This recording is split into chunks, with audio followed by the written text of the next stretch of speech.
अस्सलाम वालेकुम ख़वातीन व हज़रात। रमज़ान में कुरान पर जो मुबश्शिर ज़ैदी ने सवालात उठाए हैं वो आज आपकी खिदमत में पेश करूंगा। सबसे पहले पहला पारा।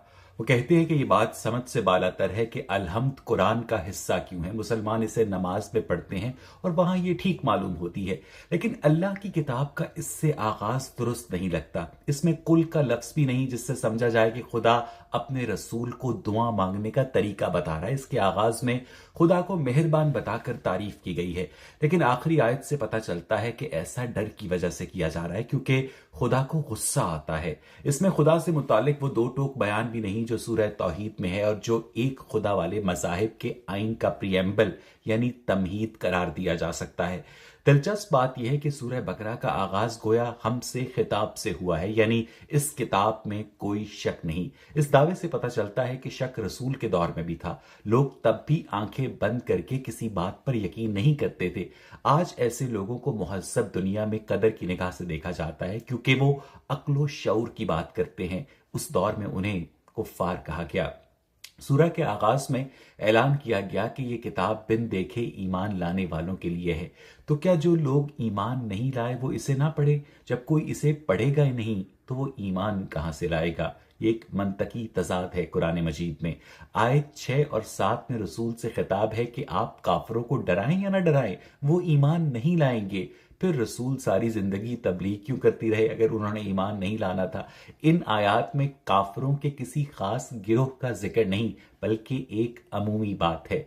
आयत 13 और 14 में सूरह बकरा की, उसमें तसलसल है लेकिन मुतजाद बातें हैं। 13वीं आयत में बाज लोगों का जिक्र है जो ईमान नहीं ला रहे और अगली आयत में वो ईमान ला रहे हैं लेकिन मुनाफकत कर रहे हैं। क्या ये एक ही गिरोह है? आयत 23 में चैलेंज दिया जा रहा है कि कुरान जैसी एक आयत बनाकर दिखाओ। ये चैलेंज अगर उस जमाने के काफरों के लिए था तो ठीक होगा, लेकिन आजकल तो चैट जीपीटी तक कुरान जैसी आयत बना देती है। बाज अरब शोरा भी ये काम कर चुके हैं, लेकिन बज़ाहिर ये बात कुछ मुनासिब मालूम नहीं होती कि आप शर्त आयद करें। ये ऐसा ही है कि कोई कहे गालिब जैसी गजल कहकर दिखाओ या शेक्सपियर जैसा ड्रामा या सोनेट लिखकर दिखाओ। क्या हम शेक्सपियर को खुदा समझ लें? आयत 29 में 7 आसमानों का जिक्र है। हम जानते हैं कि आसमान नाम की कोई चीज मौजूद नहीं, ये महज आंख का धोखा है। कायनात में सितारे, सैयारे और ब्लैक होल हैं या खला है, बल्कि अब साइंस डार्क मैटर और डार्क एनर्जी के बारे में बता रही है। अगर 7 आसमानों से मुराद 7 कायनातें हैं तो ये बात वाजे नहीं। फरिश्तों के बारे में बताया जाता है कि वो हुक्म के गुलाम होते हैं, लेकिन आयत 30 में वो खुदा से सवाल कर रहे हैं, बल्कि उसे इस बात से आगाह कर रहे हैं कि जो बाद में होने वाली है, यानी जमीन पर फितना और फसाद के आदम करेगा, आदम की औलाद करेगी। इससे अगली आयत में खुदा ने आदम को चुपके से कुछ नाम सिखा दिए जो फरिश्तों को मालूम नहीं थे। जबान वो ना पूछे। इस तरह आदम की बढ़तरी साबित कर दी। ये कोई फेयर गेम मालूम नहीं होती। आयत 34 में फरिश्तों को सजदे का हुक्म था। इब्लीस अगर फरिश्ता था तो सरताबी कैसी? वो तो फरिश्ता था ही नहीं, वो तो जिन था। तो फिर हुक्म उसके लिए था ही नहीं। कम से कम आयत में सजदे का हुक्म सिर्फ फरिश्तों के लिए बताया गया है। इससे एक और कुरान के अंदर मंतकी तजाद जो है वो साबित होता है। आयत नंबर 36 में शैतान जन्नत में मौजूद है। जन्नत के अंदर आदम और हव्वा जन्नत में गुनाह करते पाए जाते हैं, शजरे ममनुआ खाते हैं। क्या खुदा ने जन्नत के कवानीन बाद में बनाए के एंट्री एग्जिट के? इसकी वजाहत नहीं मिलती। क्या कयामत के बाद वाली जन्नत में शैतान आ सकेगा या नहीं? गुनाह किए जा सकेंगे या नहीं? अब तक सारी धमकियां जो हैं वो आदम के लिए हैं। इब्लीस को जहन्नुम की खुशखबरी नहीं सुनाई गई। आयत नंबर 40 में बनी इसराइल से खिताब शुरू हो जाता है। उनसे कहा जा रहा है कि मौजूदा रसूल के पहले काफर ना बनो, यानी हजूर सल्लल्लाहु अलैहि वसल्लम के। ये आयात मदीने के यहूदियों के लिए होंगी और हम जानते हैं कि पहले काफर वो नहीं हो सकते। पहले काफर तो मक्के वाले थे, तो फिर ये क्यों कहा गया? आयत नंबर 41 और फिर आयत 89, 91 और 101 में यहूदियों से कहा जा रहा है कि ये कलाम यानी कुरान उनके पास मौजूद किताब की तस्दीक कर रहा है। क्या इसका मतलब ये नहीं होता कि यहूदियों के पास मौजूद किताब यानी तौरात दुरुस्त है? अगर तहरीफ हो चुकी होती तो फिर कुरान यहूदियों के पास उस वक्त मौजूद किताब की तस्दीक क्यों करता? लेकिन आयत 75 में कहा जा रहा है कि एक गिरोह के लोग अल्लाह के कलाम में तहरीफ करते थे। क्या ये किसी खास कबीले का जिक्र है या फिर इन आयात में तजाद है? यकीनन ये इन आयात में तजाद है।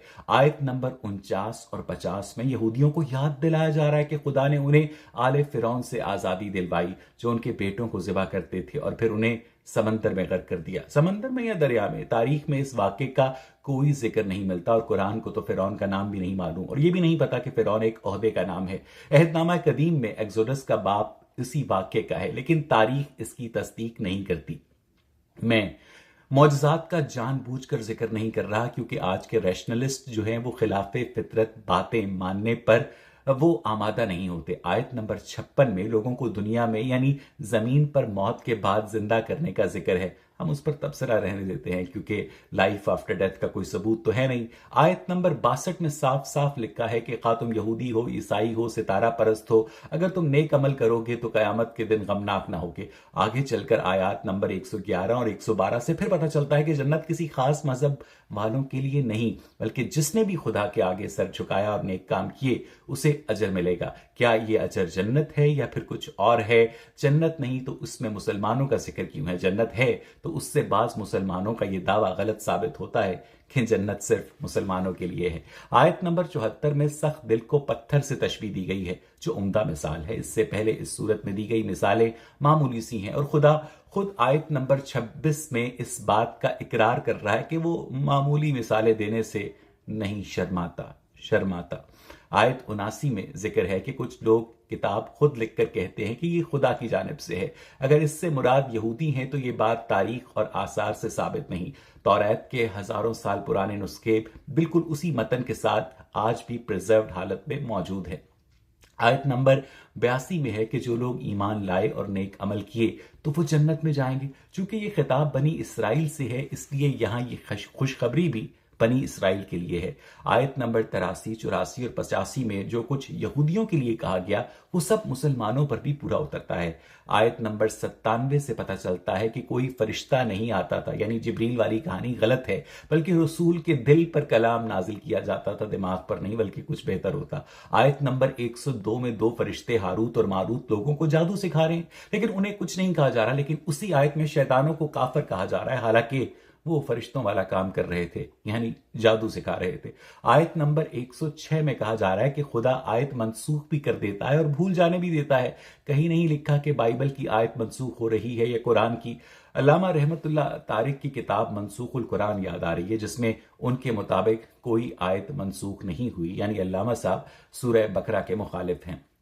आयत नंबर 114 में साफ साफ कहा जा रहा है कि उससे बड़ा जालिम कौन होगा जो अल्लाह की मस्जिदों में जाने से रोकता है। काबा भी खुदा की मस्जिद है, यहां मुसलमानों का नाम नहीं है। क्या गैर मुस्लिमों को काबा यानी मक्का के अंदर वहां जाने की इजाजत ना देना क्या मुसलमानों की जानिब से कम ज़र्फी नहीं, कहीं और मना किया गया है? तो फिर तजाद सामने आता है। आयत नंबर 115 में है कि मशरिक और मगरिब अल्लाह ही के हैं, सो जिधर भी मुंह कर लो। लेकिन आयत 143 और 144 में फिर कल्टी मारते हैं और कहते हैं जी किबले का हुक्म है। आयत 148 और 149 में फिर किबले पर इसरार किया जा रहा है। आयत 177 में दोबारा पुरानी बात कही गई है कि अपना मुंह मशरिक या मगरिब कहीं भी करने से कोई फर्क नहीं पड़ता। ये क्या बात हुई? क्या ये तजाद नहीं? आयत नंबर 124 में इब्राहिम खुदा से कह रहे हैं कि क्या वो उनकी औलाद को पेशवा बनाएगा।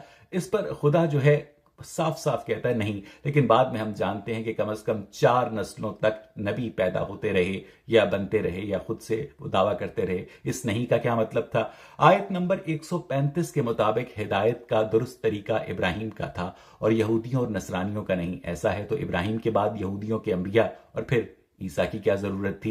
यानी इतने ज्यादा जो तजाद हैं वो कुरान के अंदर इंट्रिंसिकली पाए जाते हैं। और मुझे लगता है कि मुबश्शिर ज़ैदी साहब ने जो कुरान मजीद के मुख्तलिफ सिपारों के लिहाज से जो उनके ऊपर क्रिटिकल क्वेश्चनिंग का आगाज किया है वो लायक तहसीन है। उम्मीद करता हूं कि आज की वीडियो जो है और मुबश्शिर साहब के जो सवालात हैं आपको पसंद आए होंगे।